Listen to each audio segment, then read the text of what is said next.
Enfermeira grávida apesar de nunca ter tido relações, exame de DNA revela uma verdade horrível. Olá a todos. Aproveitem esses momentos de relaxamento enquanto assistem. Clara sentou-se, atônita, na velha cadeira de madeira do consultório, apertando com força o resultado do ultrassom, como se tivesse medo de que tudo desaparecesse se o soltasse. Senhorita Clara, preciso perguntar novamente. A senhora realmente não sabia que está grávida? A voz do Dr. Morales, um homem de cerca de 50 anos, soou cheia de desconfiança. Clara assentiu com a cabeça, gaguejando, e eu nunca tive relações sexuais, e eu moro sozinha, e não é possível. Morales arqueou as sobrancelhas e empurrou os óculos na direção da ponte do nariz. A senhora está grávida de 10 semanas. Não são 2, nem 3. 10 semanas, Clara. A senhora é enfermeira, sabe o que isso significa? Clara sentiu o coração como se quisesse saltar do peito. Eu não estou mentindo. Eu realmente não entendo o que está acontecendo. A porta se abriu de repente. Uma mulher de cabelos pretos presos em um coque entrou, com uma pilha de prontuários na mão. Era Teresa, outra enfermeira do setor. Clara, está tudo bem. Ouvi o Dr. Morales dizer que você teve uma queda de pressão. Clara se virou, tentando forçar um sorriso torto, sim, e só fiquei um pouco tonta. Morales lançou um olhar para Teresa e pigarreou, Teresa, pode nos dar um momento? Quero falar em particular com a Clara. Teresa olhou para Clara com preocupação nos olhos e assentiu. Sim, doutor. Quando ficaram a sós, Morales se apoiou na mesa, cruzando os braços. Clara, você está colocando todos numa situação complicada. Você sabe disso, não sabe? Clara franziu a testa, eu não entendo, e sou eu quem precisa de uma explicação aqui. Você acha que alguém vai acreditar em você? Grávida de 10 semanas e dizendo que nunca teve relações? Isso soa como uma história absurda. Mas eu realmente não sei de nada. Clara exclamou. Tenho estado cansada, tonta há semanas, sem dormir e achei que fosse anemia ou estresse. Morales deu uma risada seca, então o feto apareceu no seu corpo por milagre? Clara apertou os punhos. Quero saber todas as informações sobre meu estado. Resultados dos exames de sangue, imagens do ultrassom, tudo. Morales falou devagar, você terá. Mas aconselho que fique em silêncio. Não cause alarde. Nosso setor já está sob muita pressão. O que o senhor quer dizer com isso? Clara franziu o senho. Quero dizer, reputação profissional, Clara. Como enfermeira, você sabe o quanto isso é importante. Um escândalo afetaria todo o hospital. E a sua carreira. Ele fez uma pausa. Aconselho que pense bem antes de fazer algo precipitado. Clara ficou paralisada. O senhor está me ameaçando? Não. Estou lhe dando um conselho sincero. Morales saiu da cadeira e foi até a porta. O chefe de departamento Rocha quer falar com você esta tarde. Acho que ele saberá como conversar e de maneira mais sutil do que eu. A porta se fechou. Clara permaneceu sentada, paralisada. Naquela tarde, Clara foi até a sala do chefe de departamento, Álvaro Rocha. O escritório dele ficava no último andar do prédio anexo, tranquilo e isolado. Entre, a voz de Rocha soou do outro lado da porta. Clara empurrou a porta e entrou. Ele estava de costas, olhando pela janela. Olá, doutor Rocha. O senhor me chamou? Ele se virou, com um leve sorriso. Clara. Sente-se, por favor. Clara sentou-se, tentando manter a calma. Você sabe por que eu quis falar com você? Rocha perguntou, com uma voz estranhamente suave. Imagino que seja por causa do que aconteceu de manhã. Rocha assentiu. Sim. As notícias se espalham mais rápido do que eu esperava. Morales me informou. Clara apertou as mãos. Eu quero saber o que está acontecendo. Quero a verdade. Rocha sorriu com desdém. A verdade? A verdade é que você está grávida, Clara. E, ao que parece, e você não está feliz com isso. Eu nunca tive relações sexuais. Eu não entendo como. Clara, ele interrompeu. Você sabe, às vezes a ciência traz milagres que os humanos não conseguem explicar. O senhor está insinuando o quê? Clara endireitou a postura. Nada. Só quero dizer que, e há coisas que, se você souber demais, podem te dar muita dor de cabeça. E no momento, sua saúde é a prioridade. Clara olhou fixamente para a rocha. Eu não vou ficar em silêncio. Eu vou investigar. Rocha estreitou os olhos, sorrindo de lado, e não vou impedi-la. Mas, e você sabe onde está, não sabe? O que o senhor quer dizer com isso? Este hospital, este sistema, Clara, e nada aqui é simples. Se você quiser derrubar alguma coisa, e é melhor estar certa de que tem força para isso. Clara saiu do escritório com a cabeça girando. No caminho de volta, encontrou Pedro, um técnico brasileiro que costumava ajudá-la sempre que a máquina de café fazia barulhos estranhos. Clara, você está bem? Está tão pálida. Estou bem, e ela respondeu, sem convicção. Pedro estreitou os olhos. Um plantão noturno de novo? Clara assentiu, relutante. Sim. Pedro hesitou. Ouvi dizer que você passou mal. No consultório hoje de manhã? Clara virou-se para ele. Você também já sabe? Sim. Aqui as notícias correm rápido. Mas Clara, e eu sei que você não é de inventar coisas. Se algo estranho estiver acontecendo, e fale comigo. Não guarde para você. Clara o encarou por um tempo e assentiu levemente. Obrigada, Pedro. Naquela noite, Clara deitou na cama, os olhos abertos na escuridão. Cada palavra de Morales, de Rocha, ecoava em sua mente como sinais de alerta. Ela sentia como se o mundo todo estivesse contra ela. Então, como um relâmpago, ela se lembrou de uma noite algumas semanas atrás. Ela estava de plantão noturno. Naquela noite, teve uma forte dor de cabeça. Depois disso, ia apenas um branco. Um vazio. Por que não me lembro de nada? Clara murmurou. Ela fechou os olhos, tentando reconstruir a memória. As luzes fluorescentes fracas, e o som dos monitores hospitalares, e depois, e uma tontura, e... Blop! Um som veio do corredor. Clara se levantou de um salto, o coração acelerado. Ela abriu a porta e olhou ao redor. Ninguém. Calma, e você está em pânico, ela disse a si mesma. Voltou para o quarto e pegou o celular. Suas mãos tremiam ao digitar no Google. Gravidez sem relação sexual, fertilização ilegal. Os resultados mostraram vários artigos e mais nenhum parecia se encaixar na sua situação. Um som de notificação. Mensagem de Teresa.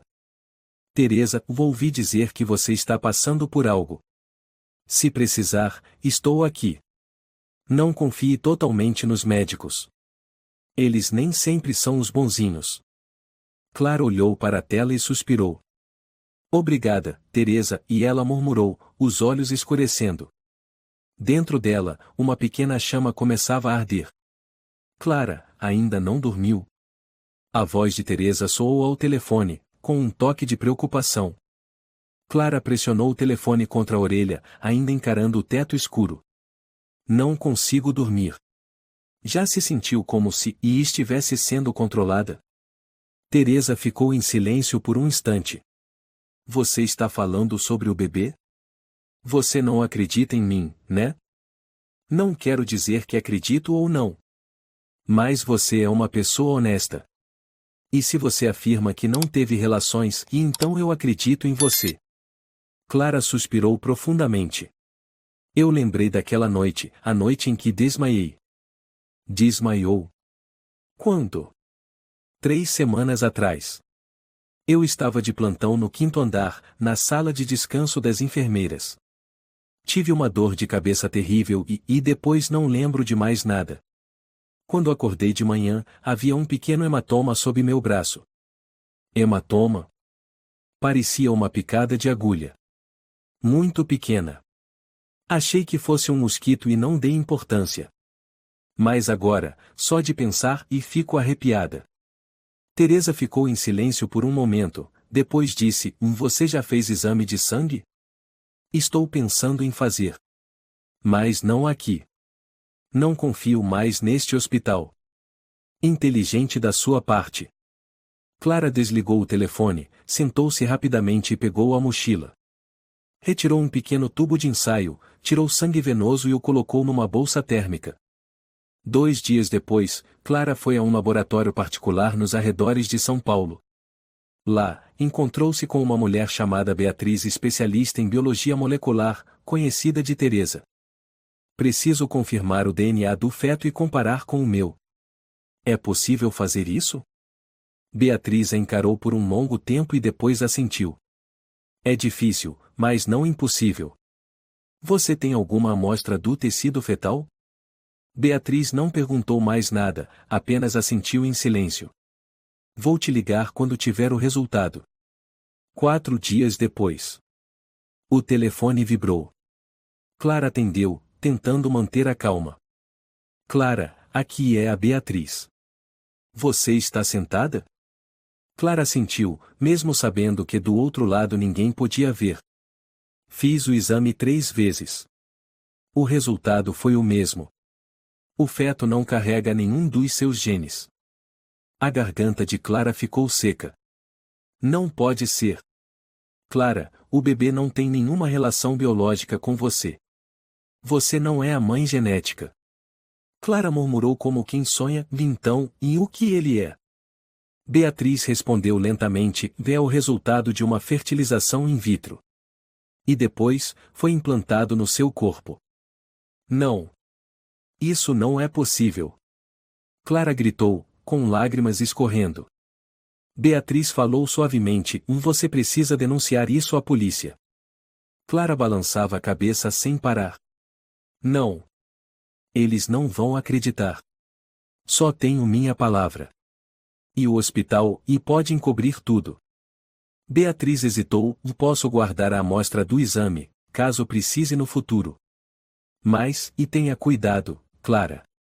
Isso não é simples. Clara estava sentada em um pequeno café de esquina, com as mãos trêmulas segurando um copo, de frente para Pedro. Ele veio ao saber que ela estava em choque. Clara, você está pálida como se tivesse visto um fantasma. Pedro, e se eu te disser uma coisa absurda, você acredita em mim? Com certeza. Eu estou grávida. Mas o bebê não é meu. Pedro franziu a testa. Espera, e como assim? Não é meu filho. Não tem meu DNA. É um embrião e de outra pessoa. Alguém o injetou em mim sem que eu soubesse. Pedro ficou em choque. É por isso que você dizia que nunca. Isso. Eu nunca tive relações. Nunca. Meu Deus. Clara olhou com profundo desespero. Acho que alguém me usou como cobaia. Você tem alguma prova? Só tenho os resultados dos exames e a lembrança daquela noite em que desmaiei. A picada. O resto, e é tudo suposição. Pedro assentiu lentamente. Então precisamos de provas. Clara inclinou a cabeça. Precisamos? Sim. Você não está sozinha. A Teresa, eu e qualquer um que acreditar em você vamos ajudar. Você precisa continuar investigando. Naquela noite, Clara se esgueirou para dentro da sala técnica do hospital durante o plantão noturno, quando o ambiente estava mais tranquilo. Com o crachá que Pedro havia lhe entregue discretamente, ela acessou o sistema de armazenamento interno. Na tela, surgiram várias pastas. Acesso restrito. Ela olhou ao redor, o coração disparado, e digitou o código que Pedro fornecera. Acesso concedido. Dentro, havia uma infinidade de arquivos e documentos com linguagem técnica complexa. Mas Clara era uma enfermeira experiente suficiente para compreender o horror diante de seus olhos. Experimentos com embriões artificiais em corpos de mulheres sem condições reprodutivas, sem vínculos sociais estáveis.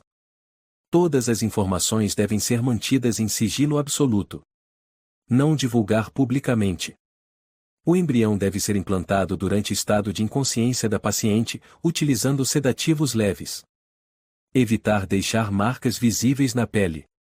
Clara sentiu um calafrio percorrer sua espinha. Continuou lendo. Sujeito potencial, Clara Martins, enfermeira, 28 anos, sem histórico de gravidez, sem familiares, mora sozinha. Seu nome. Ali. No sistema. Suas mãos começaram a tremer. Um anexo apareceu à assinatura digital de Álvaro Rocha. O chefe do departamento. Meu Deus, foi ele. Clara murmurou. Ela rapidamente copiou toda a pasta para um disco rígido externo que Pedro havia preparado. Antes de remover o disco, ela ainda viu uma planilha. 7 casos concluídos. Nenhuma denúncia registrada. Clara estremeceu. Então, ela não foi a primeira? Na manhã seguinte, Clara marcou um encontro com Teresa na lanchonete de sempre. Mana Teresa, eu tenho provas. Teresa pousou o café. O que você encontrou? Clara tirou o HD e o entregou a ela. Está tudo aqui. O projeto se chama Mugen. Eu sou uma cobaia. Rocha está por trás. Teresa pegou o HD com as mãos trêmulas. Isso é um crime. Usaram você como receptáculo. Não só eu. O sistema lista pelo menos mais 6 mulheres. Todos os registros foram apagados ou marcados como instabilidade mental 1 ponto. Eles apagaram todas as evidências. Teresa cerrou os punhos. E o que você vai fazer? Clara encarou com firmeza, vou expor o Rocha. Mesmo que isso me custe caro. Teresa assentiu, os olhos marejados. Estou com você. Você não está sozinha. Naquela noite, Clara trancou a porta de casa com todo o cuidado. Sentou-se à mesa, encarando os documentos, o HD, os exames de DNA, as provas que conseguirá reunir. Parte dela queria gritar, destruir tudo. Mas outra parte, a mais forte, começou a planejar o próximo passo. O celular vibrou mensagem de um número desconhecido. Clara, se continuar, não estará segura. Esse é o primeiro aviso. Ela encarou a tela, depois soltou uma risada fria. Tarde demais. Eu já comecei. E não vou parar. Clara, você precisa me ouvir. Está entrando em território perigoso. Disse Teresa rapidamente, com a voz trêmula, enquanto ambas estavam na sala de descanso das enfermeiras, a porta bem trancada. Clara encarou nos olhos. Você acha que eu posso simplesmente ignorar? Usaram meu corpo como uma incubadora. E eu nem ao menos sabia. Eu sei, Clara. Estou furiosa também. Mas eles são um sistema inteiro. Você acha que Rocha agiu sozinho? Clara tirou o HD do bolso. Está tudo aqui. Toda a descrição do projeto Gen, metodologia, lista de sujeitos, relatórios de testes. E o nome de Rocha por todos os lados. Meu Deus, e Teresa sussurrou entre os dentes, ou você pretende denunciar a polícia? Ainda não. Se eu fizer isso agora, eles vão destruir as provas. Eu preciso de algo a mais, e algo irrefutável. Eu vou ajudar. Mas tenha cuidado. Eles já podem saber que você tem os dados. Clara assentiu, o olhar firme. Fiz backup em 3 HDS. Um foi para um amigo da área de TI, outro para um advogado conhecido dos meus pais, e o terceiro, e ainda não decidi. Teresa recostou-se na cadeira, pensativa. Projeto Gen. Parece coisa de ficção científica. Clara murmurou, a diferença é que isso é real. E nós somos as vítimas. Naquela noite, Clara ficou novamente sozinha em seu pequeno apartamento. Ligou o laptop, conectou o HD e começou a examinar os arquivos um por um. Precisava entender o jogo do qual havia sido forçada a participar. Um arquivo chamou sua atenção. Classificação de sujeitos, avaliação de suscetibilidade a controle. Clara leu. Critérios de seleção. Mulheres solteiras, que vivem sozinhas. Sem familiares próximos. Perfil psicológico estável, não propensas a rebeliões. Empregadas na área da saúde, com fácil acesso a sistemas. Amostra número 17, em Clara Martins, nível a mais de compatibilidade. Ela apertou os punhos, os lábios trêmulos e filhos da mãe. Em seguida, vieram relatórios sobre o progresso do desenvolvimento embrionário após implantação. Abaixo, havia um código ligado ao nome dela. Um arquivo de vídeo estava anexado. Clara clicou. Era uma gravação em preto e branco. Câmera da sala de descanso das enfermeiras. Ela estava deitada no sofá. Um homem de jaleco branco entrou, com máscara no rosto, aplicou uma injeção em seu braço. A iluminação era fraca, o rosto não era visível. Mas os gestos eram familiares. Clara se inclinou para olhar melhor e sentiu o estômago revirar. Pedro, e ela sussurrou, sem acreditar no que via. O homem no vídeo usava um relógio idêntico ao de Pedro. Os movimentos eram rápidos. Uma mão no rosto dela, como se medisse a febre, a outra aplicando a injeção no braço esquerdo.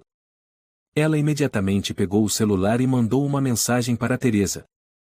Clara, você sabe se o Pedro usa relógio no braço direito? Teresa, sim. No começo achei que ele fosse canhoto. Clara ficou em silêncio. Não pode ser. Pedro me ajudou e não pode ser. Mas a voz de Rocha ecoava em sua cabeça, você acha que Rocha agiu sozinho? Na manhã seguinte, Clara foi ao hospital com a aparência mais serena que conseguiu. Ao entrar na sala de preparação de medicamentos, viu Pedro mexendo na impressora de etiquetas. Oi, Pedro, ela disse, tentando manter o tom neutro. Pedro se virou e sorriu. Se sentindo melhor hoje? Estou. Você estava de plantão ontem à noite? Sim. Estava bem parado. Um tédio. Clara olhou diretamente para ele. Você alguma vez entrou na sala de descanso das enfermeiras na noite do dia 14 do mês passado? Pedro parou por um momento. Dia 14? Não lembro. Por quê? Há uma câmera. Mostra um homem de jaleco branco, com máscara, injetando algo em mim. Clara falou devagar. O homem usa relógio no braço direito. Igual ao seu. Pedro piscou. Clara, você está me acusando? Não. Só, preciso saber. Pedro ficou em silêncio por alguns segundos, depois deu um sorriso frio. Não fui eu. Mas se você acha que sim, e acho que não temos mais nada a dizer. Clara baixou a cabeça, escondendo o caos dentro de si. À tarde, Clara foi até o departamento de TI do hospital, tentando acessar mais arquivos do sistema. Procurou por Alexandre, um técnico brasileiro, baixinho, discreto, que às vezes a ajudava com impressões. Alexandre, tem um minuto? Ele levantou os olhos. O que houve, Clara? Preciso que me ajude a recuperar arquivos deletados recentemente do servidor interno. Especificamente da pasta chamada Projeto Gen. Ele arqueou a sobrancelha. Você se meteu com isso? Clara ficou sem palavras. Você sabe do projeto? Alexandre assentiu levemente. Só o nome. Fomos instruídos a deletar vários arquivos relacionados. Mas senti cheiro de coisa podre. Você guardou uma cópia? Ele hesitou um pouco, depois virou o monitor em direção a ela. Tem uma imagem fantasma. Não está completa, mas tem algumas coisas. O suficiente para assustar qualquer um. Clara cerrou os dentes. Me dá tudo. Alexandre entregou a ela um pequeno pendrive. Clara, se você pretende ir fundo com isso, tome cuidado. As pessoas envolvidas nesse projeto e nenhuma está mais aqui. Foram demitidas? Ele balançou a cabeça, sussurrando, uma desapareceu. Uma se jogou do prédio. 2 foram transferidas por distúrbios mentais. Você acha isso coincidência? Clara engoliu em seco, um calafrio percorrendo sua espinha. Naquela noite, Clara encontrou Teresa no parque perto de casa. Teresa, e acho que o Pedro pode estar envolvido. Teresa ficou boquiaberta. Não pode ser. Pedro gosta mesmo de você. Viu o vídeo. O homem tem um relógio idêntico ao dele. E nos relatórios de aplicação, há uma assinatura PV. Teresa ficou pensativa. Eu sei que o Pedro trabalhou no setor de pesquisa em farmacologia antes de vir para cá. Exatamente. Ele tem o conhecimento. E tinha acesso fácil a mim. Vai confrontá-lo? Clara balançou a cabeça. Não. Vou deixar ele pensar que eu não sei de nada. E o seu próximo passo? Clara respirou fundo. Conseguir uma prova irrefutável. Um vídeo com o rosto. E preciso de alguém de fora do sistema. Alguém que vá tornar isso público. Teresa franziu a testa. Eu conheço alguém. Quem? Diogo Ribeiro. Jornalista investigativo. Especializado em escândalos médicos. Uma vez quase revelou um projeto de implante de chips ilegais em pacientes, mas foi abafado. Está sendo monitorado, mas ainda atua clandestinamente. Clara assentiu. Quero encontrá-lo. Teresa pegou o celular, rolou por um tempo e entregou um número para Clara. Aqui. Mas cuidado. Diogo é extremamente criterioso. Você precisa ter algo que o convença.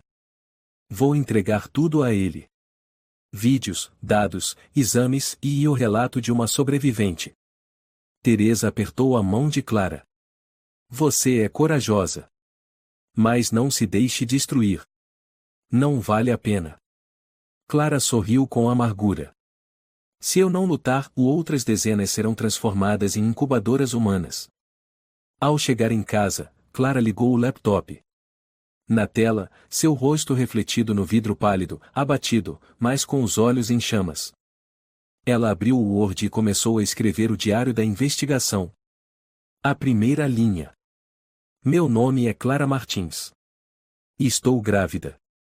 Mas o bebê dentro de mim não é meu. Sou vítima de um projeto desumano chamado Projeto GEM. A porta do escritório do chefe de departamento Álvaro Rocha se fechou atrás de Clara com um clique gelado. No ambiente, o leve aroma de óleo essencial de cítricos misturado com o ar-condicionado criou uma sensação arrepiante. Rocha ergueu os olhos por trás da mesa, tirou os óculos e sorriu como se estivesse recebendo uma velha amiga. Clara Martins. Ouvi dizer que você estava me procurando. Preciso conversar. Clara manteve a voz firme, mas suas mãos estavam cerradas junto à barra do jaleco branco. Claro. Rocha assentiu, apontando para a cadeira à frente. Sente-se. Prefiro ficar em pé. Clara respondeu, sem desviar os olhos dele. Rocha ergueu ligeiramente as sobrancelhas, mas não comentou. Então, sobre o que quer falar? Clara colocou um pendrive sobre a mesa. Li toda a documentação do Projeto GEM. Rocha ficou em silêncio por alguns segundos. Em seguida, apoiou os cotovelos na mesa e entrelaçou os dedos diante do rosto. E quero ouvir da sua boca. É verdade? Implantaram embriões em mulheres sem consentimento? Clara. Ele suspirou, como um pai paciente falando com uma filha teimosa. Você realmente acha que entende o que está acontecendo? Não preciso entender tudo. Só preciso saber e quem deu a ordem. Fui eu. Rocha disse diretamente. Sou o responsável pelo projeto. Clara congelou. O senhor e admite? Por que não? Rocha se levantou, contornou a mesa e caminhou até a porta, trancando-a. O som do clique fez Clara estremecer. Sabe, Clara, eu não vejo isso como um crime. Vejo como um avanço da humanidade. Implantar embriões em corpos humanos sem consentimento é crime. A história da ciência sempre começou com experimentos dolorosos. Se não ousarmos romper fronteiras éticas ultrapassadas, a humanidade nunca avançará. À força? Usando mulheres como cobaias? O senhor não vê que está agindo como um monstro? Rocha riu com desprezo. Você deveria se sentir honrada, Clara. É a primeira a carregar uma criança sem precisar de uma mulher real. Sem óvulo, sem fertilização tradicional. E sem consentimento.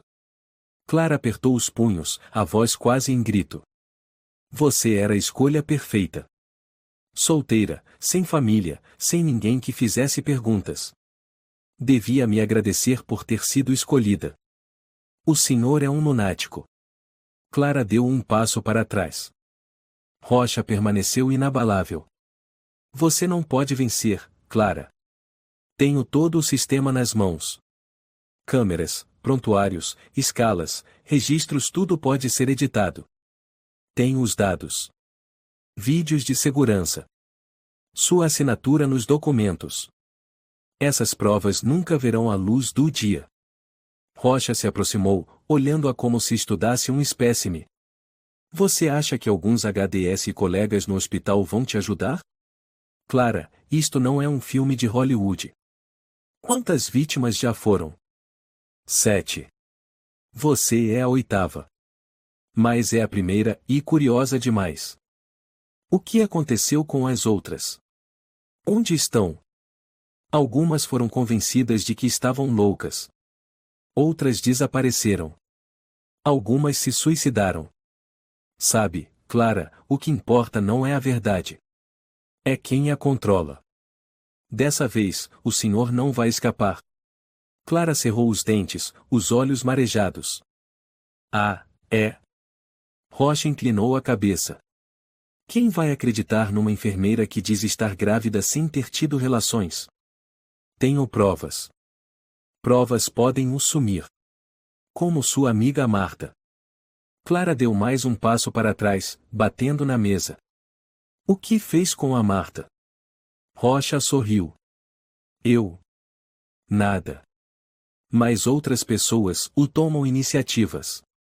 Quando alguém cava demais, acaba cavando a própria cova. Nós apenas e damos um empurrãozinho. Desgraçado. Clara sussurrou, as lágrimas começando a cair. Rocha caminhou até a porta e a destrancou. Vá para casa. Descanse. Alimente-se bem. Lembre-se, você está grávida. E não faça nenhuma besteira. Não quero que você seja mais uma vítima de um acidente. Clara saiu do escritório com as pernas trêmulas. Teresa aguardava no corredor e correu assim que viu seu rosto pálido. Clara. Você está bem? Ele admitiu tudo. Clara arfava-o sem medo. E ele disse que talvez a Marta tenha sido eliminada. Teresa ficou paralisada. Meu Deus! Ele não nos vê como humanas. Para ele, somos incubadoras. Só importa manter o embrião vivo. Sem emoção. Sem consentimento. Teresa segurou a mão de Clara e a puxou rapidamente. Vamos sair daqui. Agora. Ninguém está seguro neste hospital. Naquela noite, Clara e Teresa estavam no pequeno apartamento de Clara, cortinas fechadas. Clara ligou o gravador. A voz de Rocha preencheu o silêncio, gravada quando Clara ligou discretamente o microfone em seu bolso. Você deveria se sentir honrada. É a primeira a carregar uma criança sem uma mulher real. Teresa ficou estática. A voz dele está claríssima. Preciso de mais. Preciso do rosto, de imagens, de provas criminais irrefutáveis. Teresa disse, conheço alguém que pode ajudar, de Miguel Ramos, ex-segurança. Ele era responsável pelo sistema de câmeras. Foi demitido após um erro de armazenamento. Mas ele sabe coisas que foram escondidas. Ele ainda está em São Paulo. Ouvi dizer que trabalha como vigia noturno em um estacionamento perto da estação Barra Funda. Tenho o número dele. Preciso falar com ele. Teresa entregou o número em silêncio. Clara, de agora em diante, seja extremamente cuidadosa. Não vá a lugar algum sozinha. Não confie em ninguém facilmente. Nem mesmo no Pedro. Clara sentiu o olhar distante. Não confio mais em ninguém. Só em você. No dia seguinte, Clara foi até o estacionamento e esperou quase 2 horas até que um homem baixo, forte, com barba cerrada apareceu. Miguel Ramos. Senhor Ramos? Clara chamou. Ele a encarou, desconfiado. Quem é você? Meu nome é Clara. Sou enfermeira. Sei que o senhor trabalhou no Hospital São Gabriel. Ele assentiu levemente, ainda cauteloso. E daí? Preciso saber a verdade. É verdade que as câmeras já registraram a aplicação de drogas ilegais em funcionários? Miguel ficou em silêncio. Não precisa ter medo. Tenho provas.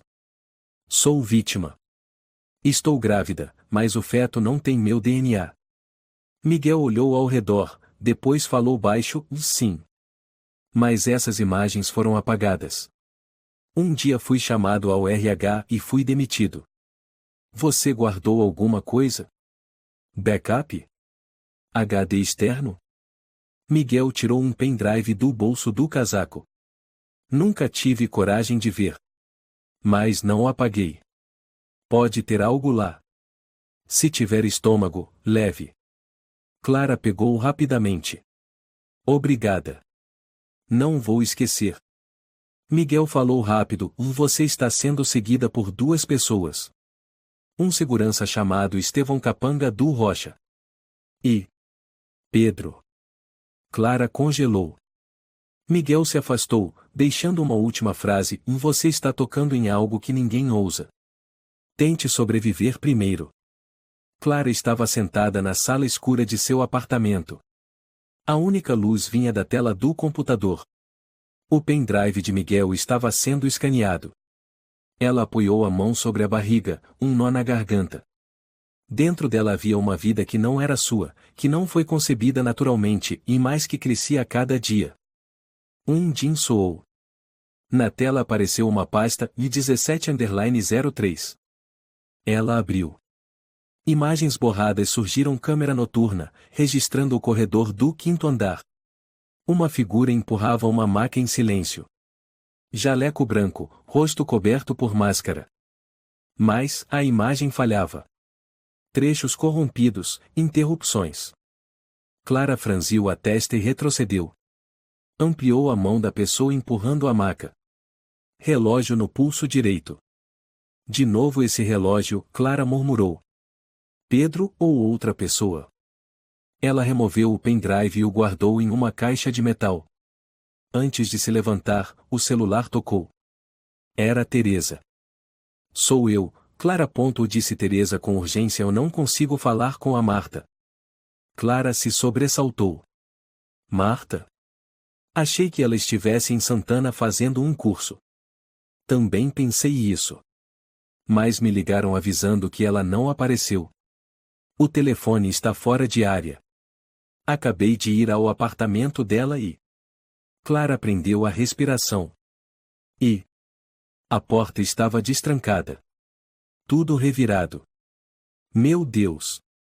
Sem sinais de roubo. O notebook sumiu, mas a carteira e objetos pessoais estavam lá. Alguém procurava informações. Clara caiu sentada no sofá. Não pode ser, ela desapareceu mesmo? Clara, não quero alarmar você, mas sabe que a Marta queria te ajudar a denunciar. Você falou algo específico para ela recentemente? Sim. Contei tudo. Sobre o projeto GEM. O que estou fazendo? Então está claro. Marta foi silenciada. Clara apertou o celular. Tenho que chamar a polícia. Cuidado, Clara. Se fizer isso, podem virar contra você. Vão dizer que inventou tudo. Clara mordeu os lábios, tentando conter o pânico. Não posso perder mais ninguém. Teresa fez uma pausa, depois disse lentamente, e tenho a sensação de que estamos sendo vigiadas. Clara olhou ao redor da sala, o coração acelerado. Você acha que estão nos escutando? Talvez. Eles têm acesso à rede do hospital. Verifique seu computador. Na manhã seguinte, Clara levou o laptop até Alexandre, no setor técnico. Preciso que verifique se tem algum software espião no meu notebook. Alexandre pegou o equipamento, intrigado. O que houve de tão sério? Desconfio que alguém instalou algo para copiar meus dados. Ele ligou o laptop, digitou alguns comandos. Em menos de 3 minutos, franziu a testa. Há um código oculto enviando cópias de seus arquivos para um IP estranho. É um vírus? Não. É um spyware de alto nível. Com protocolo de criptografia igual ao usado internamente. Ou seja, alguém de dentro colocou isso aí. Clara ficou paralisada. Quem poderia fazer isso? Alexandre a encarou. Alguém que mexeu no seu computador. Ou que tem acesso remoto. Clara pensou em Pedro. Ele já havia pedido o notebook dela algumas vezes para imprimir documentos direto da sala dela. E ela nunca desconfiou. Você consegue remover? Sim. Mas vou precisar de pelo menos 3 horas. Clara assentiu. Faça isso. Remova tudo e me instale um programa antivigilância. Alexandre hesitou. Clara, e contra quem você está lutando, afinal? Contra algo mais repugnante do que qualquer doença. Contra pessoas que perderam a humanidade. Naquela tarde, Clara foi até o apartamento de Marta. A porta estava lacrada com o selo da polícia. Ela olhou pela fresta, os pertences ainda estavam revirados, sinais claros de uma busca apressada. O porteiro do prédio era o Sr. Henrique, um brasileiro idoso que sempre fazia piadas com Clara quando ela visitava Marta. Seu Henrique. Clara chamou. Clara, é verdade que sua amiga sumiu mesmo? Sim. O senhor viu algo suspeito? Ele pensou por um momento. Havia uma van cinza parada aqui na noite retrasada. 2 homens vestidos com uniforme de manutenção elétrica subiram até o apartamento dela. Eles usaram cartão de acesso ou chave? Cartão. Tenho certeza. Pareciam funcionários do prédio. Mas o estranho é, no dia seguinte, os registros da câmera do corredor sumiram. Como se tivessem sido apagados. Clara assentiu, cerrando os punhos. Obrigada, seu Henrique. Se vir algo incomum, me avise, por favor. Tome cuidado, menina. Essa gente não brinca em serviço. Ao voltar para casa, Clara descobriu que sua caixa de correio estava arrombada. Dentro, havia apenas uma folha de papel em branco. Mas, ao segurá-la sob a luz, surgiram palavras em letras quase invisíveis. Se quer viver em paz, cale a boca. Ela apertou o papel, tremendo. O coração batia tão forte que sua cabeça doía. Ligou imediatamente para Teresa. Fui ameaçada. Alguém entrou aqui. Arrombaram a caixa de correio. Uma mensagem anônima. Eles querem me amedrontar. Você não pode ter medo. Precisa se manter firme. Estamos quase lá, Clara. Tenho medo de perder tudo. Como a Marta. Teresa ficou em silêncio por alguns segundos e então suspirou. Se quiser parar, eu vou entender. Mas se continuar, você não está sozinha. Clara enxugou as lágrimas. Não. Eu vou continuar. Mesmo que custe caro. Naquela noite, Clara foi ao hospital pela última vez antes de entrar oficialmente de licença. Encontrou o Dr. Morales na sala administrativa. Clara, o que está fazendo aqui? Você já entregou o pedido de afastamento. Vim pegar meus documentos pessoais. E me despedir do senhor. Morales a encarou com um olhar estranho. Você mudou. Antigamente vivia sorrindo. Sorrir é para quem ainda pode viver com dignidade. Ele assentiu lentamente. Acha mesmo que pode derrubar esse sistema? Não acho. Eu sei que posso. Morales ergueu as sobrancelhas. Você é mesmo confiante? Não. Eu tenho provas. E vou expô-las. Morales sorriu com desdém. Boa sorte. Mas não se surpreenda se um dia e sofrer um acidente. Essas ameaças, e guarde para o senhor, doutor. Clara se virou e saiu sem esperar mais nenhuma palavra. Em casa, ela começou a dividir todas as provas em partes, arquivos de DNA, dados do servidor, gravação de rocha, vídeo da câmera antiga, até a nota de ameaça. Cada parte foi copiada para um pendrive diferente. Depois, escreveu os nomes dos destinatários. Beatriz, análises. Alexandre, ST. Teresa, confiança. Diogo Ribeiro, jornalista que ainda não conhecia. Advogado dos pais, com envio por carta registrada. Cada pendrive foi cuidadosamente embalado e etiquetado com códigos próprios. Clara colou uma etiqueta em cada um, e se o desaparecer, revelem tudo. No fim da noite, Clara sentou-se na varanda, olhando as luzes cintilantes da cidade. Dentro de si, sentiu o bebê chutar pela primeira vez. Ela pousou a mão sobre a barriga, emocionada. Você não é meu, no sentido tradicional. Mas está vivo dentro de mim. E eu vou te proteger. A qualquer custo. Ela voltou para dentro, conferiu todas as trancas, desligou o celular e escreveu na parede com caneta permanente. Se eu desaparecer, não foi acidente. Você está se afastando oficialmente? A funcionária do RH perguntou a Clara, com um olhar de desconfiança. Sim. Clara respondeu, entregando o pedido. Por enquanto, 3 semanas. Por motivo de saúde? Por motivo pessoal. Clara respondeu com firmeza. Ela não tinha intenção de dar mais detalhes. Tudo no hospital podia ser usado contra ela. Até uma frase vaga. Após assinar os papéis, saiu para o corredor. Teresa já aguardava. Terminou? Teresa perguntou. Sim. Eles não fizeram muitas perguntas. Mas sei que estão vigiando cada passo. Meu irmão trabalha numa unidade técnica independente. Mandei o HD para ele. Ele prometeu decodificar todos os arquivos criptografados do backup do projeto GEM que você conseguiu. Clara assentiu, um pouco mais aliviada. Quanto mais gente souber, mais chances temos de sobreviver. Teresa sorriu de lado, parece até filme de guerra. Clara olhou séria. E não é? 3 dias depois, Clara recebeu uma carta do hospital. Dentro, havia um documento de 2 páginas, com o título em letras grandes. Notificação de solicitação de desligamento voluntário por razões de imagem institucional. Clara leu e releu. As veias da testa começaram a pulsar. Ela ligou imediatamente para Teresa. Eles estão tentando me forçar a pedir demissão definitiva. Teresa suspirou. Qual o motivo alegado? Causar impacto negativo na reputação do hospital por declarações e condutas inadequadas no ambiente profissional. Estão me difamando. O que vai fazer? Não vou assinar nada.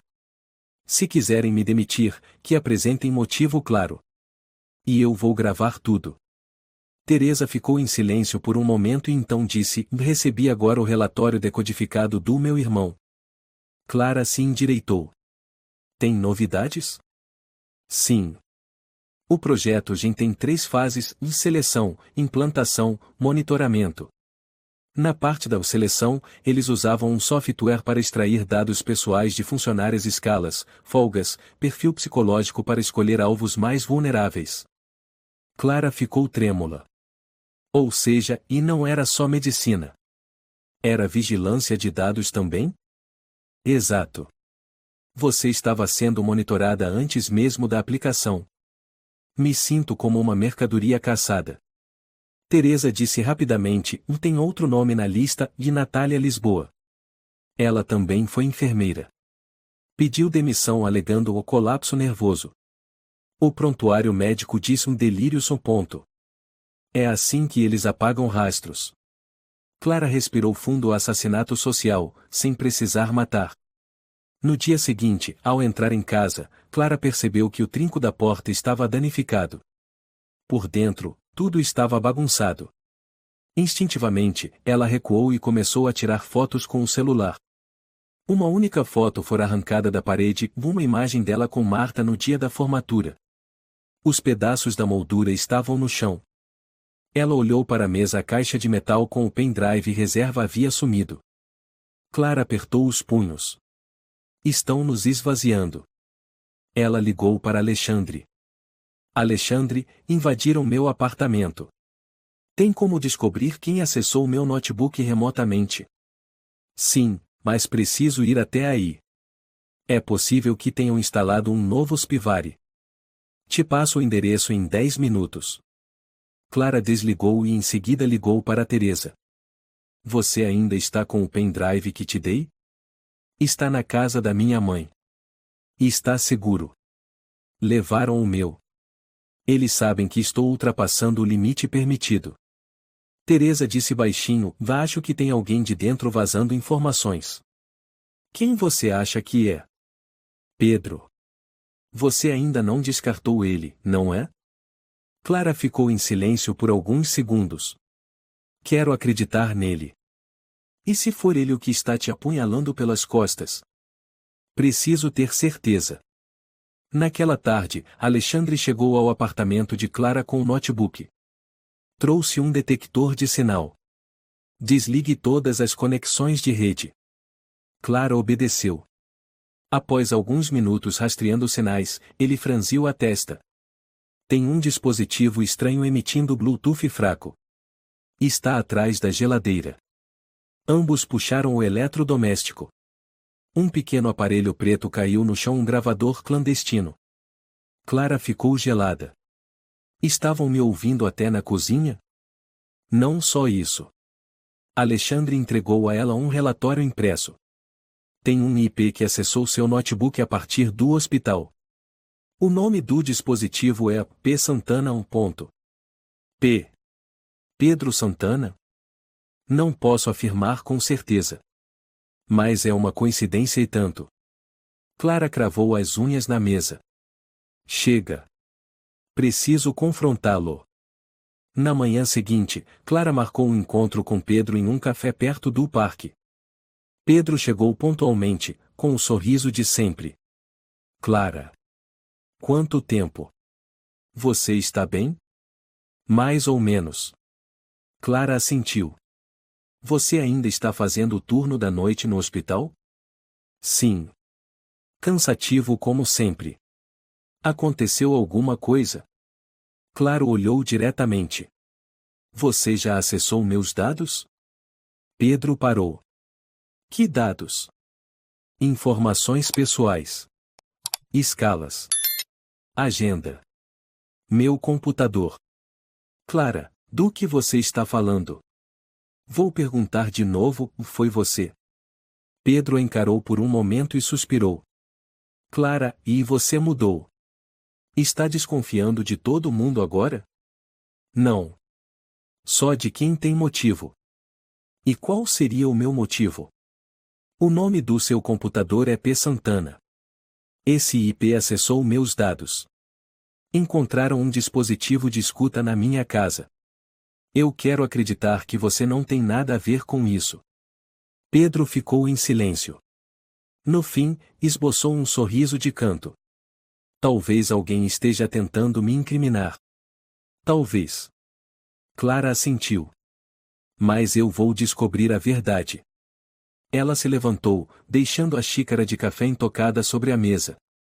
Naquela mesma noite, Teresa ligou para Clara, aflita. É urgente. Um médico residente jovem se chama Gabriel me mandou mensagem dizendo que tem documentos relacionados ao projeto GEM. Sério? Ele está com medo. Mas disse que vai te encontrar se você prometer manter a identidade dele em segredo. Marque com ele em um lugar público. Não traga para casa. Já combinamos na livraria antiga. Amanhã de manhã. Na manhã seguinte, Clara e Teresa chegaram à pequena livraria na rua Major Diogo. Um jovem de óculos e casaco marrom estava sentado no canto dos fundos, era Gabriel. Clara se aproximou. Gabriel. Ele levantou os olhos e assentiu. Você é a Clara? Sim. Gabriel tirou um pendrive do bolso. Eu fui encarregado de analisar dados de DNA para um projeto secreto. Quando comecei a fazer perguntas demais, me transferiram. Guardei uma cópia e com medo de precisar um dia. Clara pegou o USB. Você sabe se há mais alguém vivo além de mim? Ele balançou a cabeça. Foram chamados de instáveis. 2 pessoas foram internadas à força. Uma desapareceu. Você tem medo pela sua segurança? Teresa perguntou. Tenho medo todos os dias. Mas se eu ficar em silêncio, quem vai falar pelas vítimas? Clara assentiu. Obrigada. Gabriel se levantou e saiu rapidamente. Teresa olhou para Clara e mais uma peça do quebra-cabeça. Clara apertou o USB na mão. Estamos perto do ponto sem retorno. Clara, você deveria sair de São Paulo por uns dias. Disse Teresa, com a voz cheia de preocupação, enquanto as duas estavam na cozinha do apartamento dela. Clara olhava fixamente para o copo de água nas mãos, depois balançou a cabeça. Não. Se eu sumir, eles vão limpar tudo. Preciso ficar e contra-atacar. Mas estão vigiando cada passo seu. Eu sei. Teresa suspirou. Você percebe? Eles ainda não atacaram de forma direta. Estão te empurrando até o limite. Querem que você mesma caia. Clara levantou os olhos. E eu não vou deixar que vençam. O telefone tocou. Clara olhou a tela número desconhecido. Atendeu. Alô? Uma voz masculina e fria respondeu, se ainda quiser viver, pare agora. Clara ficou em silêncio. O homem continuou, o que você tem em mãos e não é seu. Devolva. Antes que seja tarde. Quem são vocês? Clara rosnou. Sou alguém que pode garantir sua sobrevivência. Ou encerrar ela. Tuti e tuti. Clara apertou o telefone com força. Mais uma ameaça. Disse. Eles não têm coragem de se mostrar. Teresa murmurou, será que? Rocha já sabe que você entrou em contato com Diogo Ribeiro? Eu ainda não mandei nada para ele. Mas talvez eles tenham escutado nosso plano.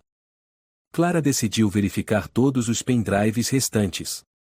Mas ao abrir a gaveta, congelou o pendrive com a gravação de Rocha havia sumido.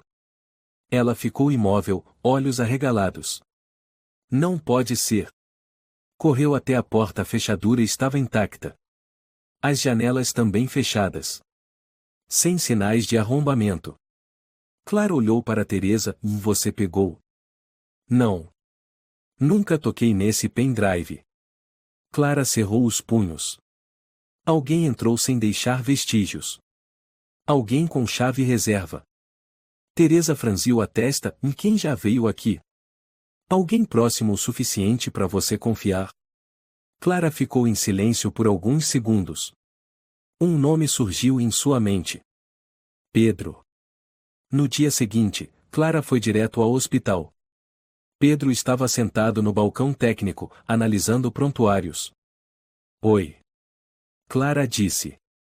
Pedro levantou o rosto, levemente surpreso. Nossa, faz tempo. Clara assentiu. Preciso te perguntar algo. O quê? Você alguma vez entrou no meu apartamento sem eu estar? Pedro franziu a testa. Por que essa pergunta? Perdi algo. Sem sinais de arrombamento.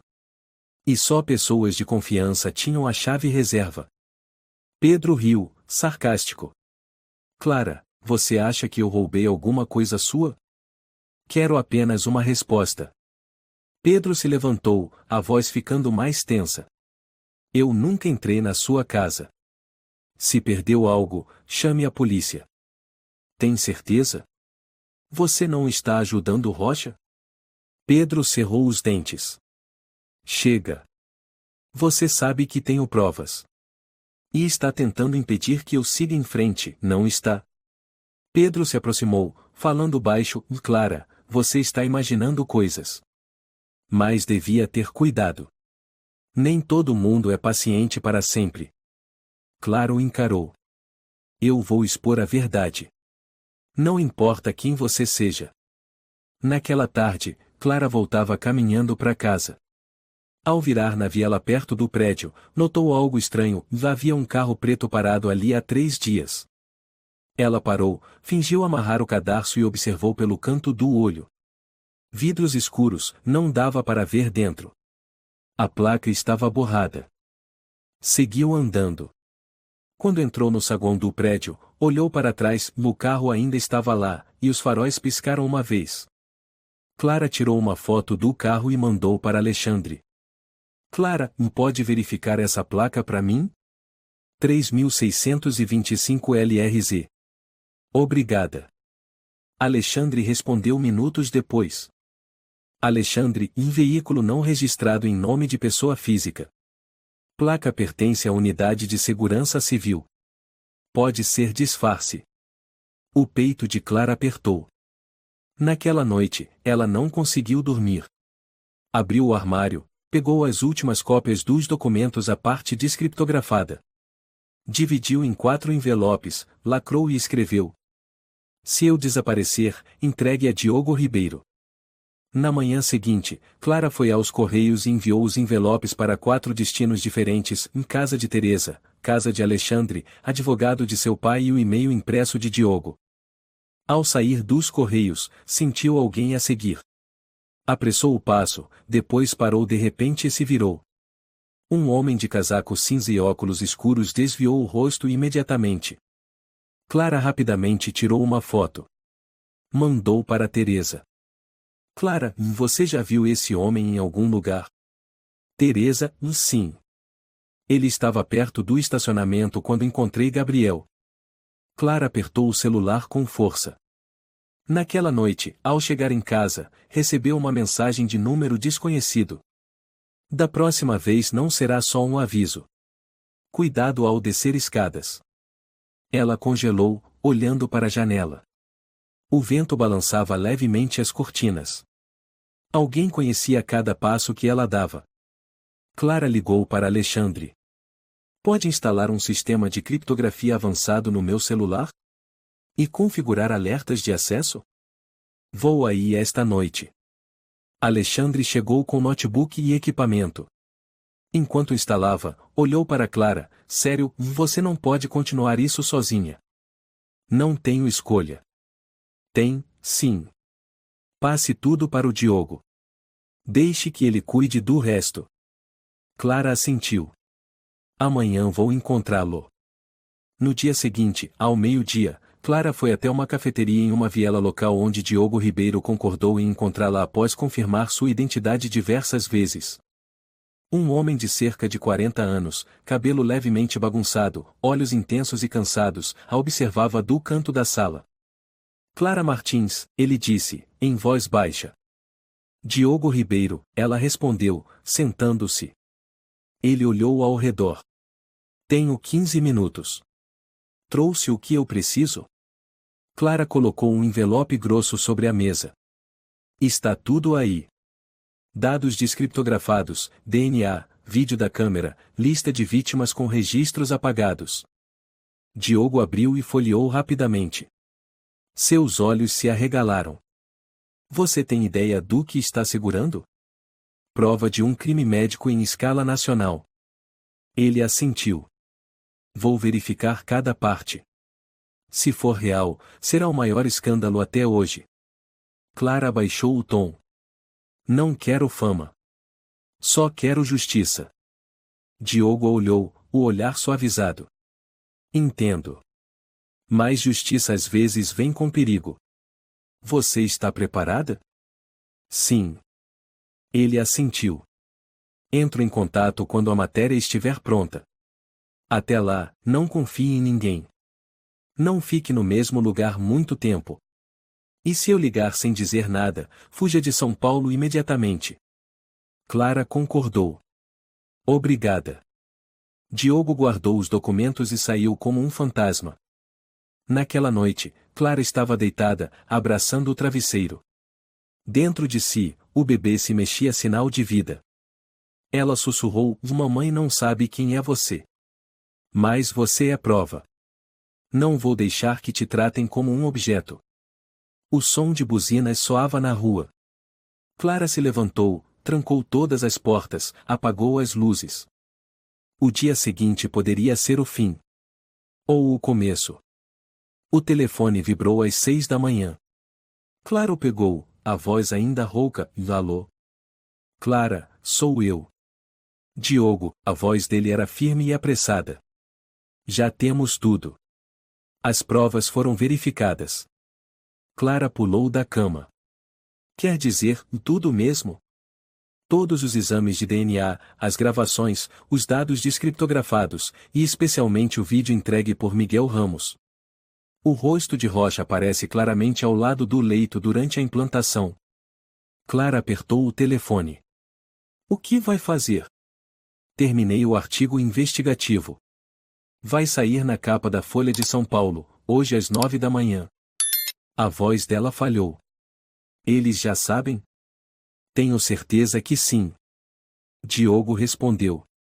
Hoje de manhã, 2 homens me seguiram quando saí de casa. Mas enviei todo o material para outras 5 redações. Se algo acontecer comigo, a matéria será publicada de qualquer jeito. Clara sussurrou: vou obrigada. Não. Quem deve agradecer sou eu. Você não desistiu, mesmo quando já deveria ter caído há muito tempo. 9 horas da manhã, toda São Paulo parecia explodir. Na capa da Folha de São Paulo, o título em letras garrafais. Projeto Gen, a crueldade escondida sob o avental branco. Abaixo, uma foto de Rocha em uma conferência médica, junto com trechos dos dados criptografados fornecidos por Clara. Clara estava sentada em uma pequena cafeteria com Teresa e Alexandre. O telefone tocava sem parar. Clara, o que você está fazendo? Você está em todos os canais de TV, era a voz da mãe dela ao telefone. Mãe, estou bem. Vou explicar depois. Mas agora não acredite nos tabloides. Alexandre mostrou a tela do celular. Clara, olha. A TV Nacional está transmitindo uma edição especial. A voz do apresentador ecoou. O Ministério da Saúde do Brasil criou uma força-tarefa de emergência, exigindo a suspensão imediata de todas as atividades no Hospital São Gabriel. O chefe do departamento, Álvaro Rocha, está sendo investigado por graves violações de ética médica. Teresa ficou em choque. Tão rápido assim? Clara sentiu, e eles têm medo da fúria popular. Precisam agir imediatamente. Uma mensagem de Diogo chegou. Clara, Rocha me ligou. Ele sabe que não pode negar, mas ainda acha que pode negociar. Estou gravando. Clara respondeu imediatamente. Não negocie. Ele precisa enfrentar tudo. Às 2 da tarde, Rocha foi preso em sua casa. Imagens dele algemado, com a cabeça baixa, foram transmitidas em todos os canais. Clara ficou diante da tela, com a mão cobrindo a boca. Teresa sussurrou: nunca pensei que veria esse dia. O telefone tocou novamente. Era Beatriz, a técnica de laboratório. Clara. Você viu? Ele foi preso de verdade. Você acredita que tudo isso é real? Clara perguntou, com a voz trêmula. Acredito sim. Foi você quem fez isso acontecer. Você é a voz de todas as mulheres que foram silenciadas. Alexandre interveio e a polícia está analisando os servidores. Detectaram sinais de manipulação de registros. É possível que Pedro também seja convocado. Clara ficou imóvel. Pedro? O registro de IP que acessou seus arquivos, eles têm provas suficientes. Ele não tem mais como negar. Teresa assentiu, e ele te traiu por dinheiro. Mas agora vai pagar por isso. Às 6 da tarde, Diogo enviou a Clara a gravação da ligação entre ele e Rocha. Ela deu play e ouviu cada palavra. Diogo, o senhor sabe que não tem como escapar. Rocha, você acha que vou ficar calado? Tenho uma lista com os nomes dos envolvidos. Se eu cair, eles caem junto. Diogo, obrigado. Acabei de gravar isso. Agora, prepare-se para enfrentar o tribunal. Pela primeira vez em meses, Clara sorriu suavemente. Naquela noite, Diogo foi encontrar Clara no Parque da Aclimação. A imprensa está te chamando de a mulher mais corajosa do Brasil. Ele disse, sentando-se no banco ao lado. Eu não me sinto corajosa. Eu me sinto cansada. Você pode descansar. O resto, a gente cuida. Clara olhou para ele. E quanto às outras pessoas? As vítimas silenciadas, os registros adulterados? O Ministério da Saúde anunciou uma investigação ampliada. Um comitê de supervisão será criado.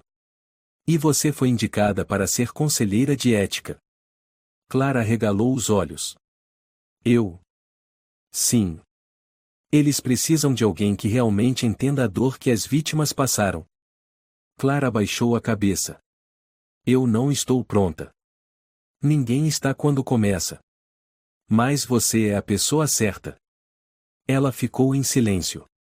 A brisa da noite soprou, suave mas fria. O bebê em sua barriga se mexeu. Clara colocou a mão sobre o ventre e disse baixinho. Talvez, esse seja o motivo de eu não ter desabado. Diogo seguiu o movimento da mão dela com os olhos, que se suavizaram.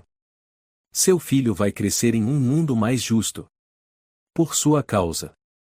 Clara sorriu. Na tarde seguinte, o tribunal divulgou a lista dos indiciados. Além de Rocha, havia 3 outros diretores do hospital, 2 médicos e Pedro, todos acusados de cumplicidade e violação de dados pessoais. A imprensa se aglomerava diante da delegacia. Um repórter perguntou. Clara Martins, tem algo a dizer às pessoas que duvidaram da senhora? Clara, no centro do círculo de câmeras, microfones e holofotes, respondeu com calma. Eu não as culpo. Porque quando o sistema é feito para te silenciar, a verdade sempre parecerá loucura. Uma salva de palmas ecoou. Teresa, ao lado, com os olhos marejados, sussurrou. Você é mesmo a minha Clara. No fim do dia, Clara voltou ao pequeno apartamento. Abriu o laptop e escreveu o trecho final de seu diário investigativo. Hoje, eu saí da escuridão. Mas a luta ainda não acabou. A justiça não vem sozinha. Ela precisa de alguém que tenha coragem de sair das sombras. Mesmo com as pernas tremendo. Ela clicou em salvar. E então, no silêncio do quarto, começou a chorar. Pela primeira vez, lágrimas de alívio. Clara Martins, por favor, compareça à sala de audiência. A voz do segurança soou firme em seu ouvido. Clara respirou fundo e atravessou a pesada porta de madeira. Centenas de olhos a acompanhavam, as luzes das câmeras brilhavam em seu rosto. Teresa caminhava ao lado, apertando sua mão com força. Diogo já esperava na primeira fileira, com um olhar cheio de confiança. Lá dentro, Álvaro Rocha estava sentado no banco dos réus, mãos entrelaçadas sobre a barriga, olhar frio como pedra. Seu rosto não tinha mais a serenidade de antes. Ao lado, seu advogado pessoal exibia um semblante tenso. O juiz se pronunciou. Começa agora o julgamento criminal do réu Álvaro Rocha e seus cúmplices. As acusações incluem violação da ética médica, implantação forçada de embriões, falsificação de prontuários médicos e abuso de poder. O som do martelo soou alto. Quando chegou a vez da testemunha, Clara subiu ao púlpito. Manteve a postura ereta, os olhos fixos no juiz. Por favor, conte com suas palavras como descobriu a verdade. Clara falou devagar. Cerca de 3 meses atrás, fui diagnosticada como grávida. Mas eu sabia que nunca havia tido relações sexuais. Fiz um teste de DNA por conta própria e descobri que o feto não carregava meus genes. Isso seria impossível sem intervenção médica não autorizada. Você tem provas dessa declaração? Sim. Resultados de exames de um centro médico independente. Dados internos do sistema do hospital. Gravação de uma conversa com o Sr. Álvaro Rocha. E um vídeo das antigas câmeras de segurança, fornecido pelo Sr. Miguel Ramos.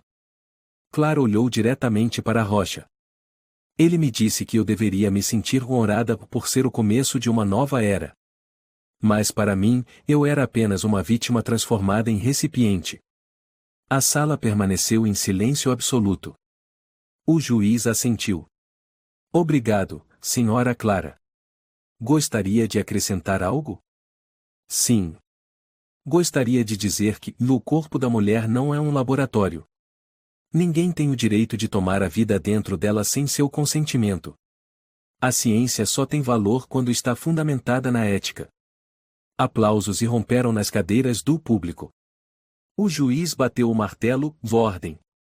O advogado de Rocha rebateu, meu cliente é um pesquisador, não um criminoso.